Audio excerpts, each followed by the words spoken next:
At 2:35 a.m., I woke up to the faint glow of my wife's phone lighting up the bedroom. She was turned away from me, fingers moving too quickly, her body tense in a way I hadn't seen before. When I asked who she was texting at that hour, she sighed and told me I was overthinking things, that it was just work drama, and I should go back to sleep. Her calm dismissal made me feel foolish, so I swallowed my worry, even though something heavy settled in my chest. I tried to sleep, but my mind wouldn't let me. Every small sound felt louder, every movement suspicious. At some point, she slipped out of bed, saying she needed water, but she didn't come back for a long time. When she finally did, she avoided my eyes, curled up on the edge of the mattress, and fell asleep almost instantly.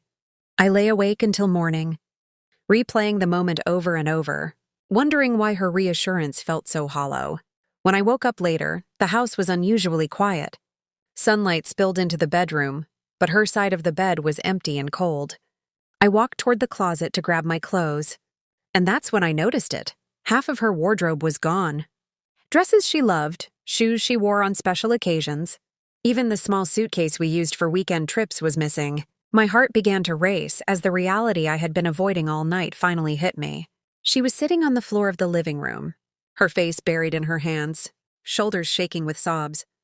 When she looked up at me, her eyes were red and swollen, filled with regret and fear.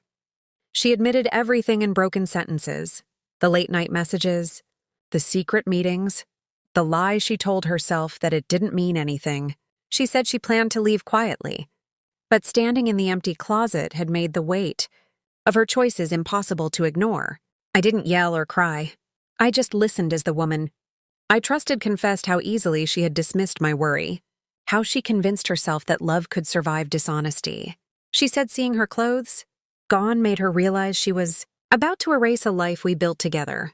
The silence between us felt louder than any argument ever could.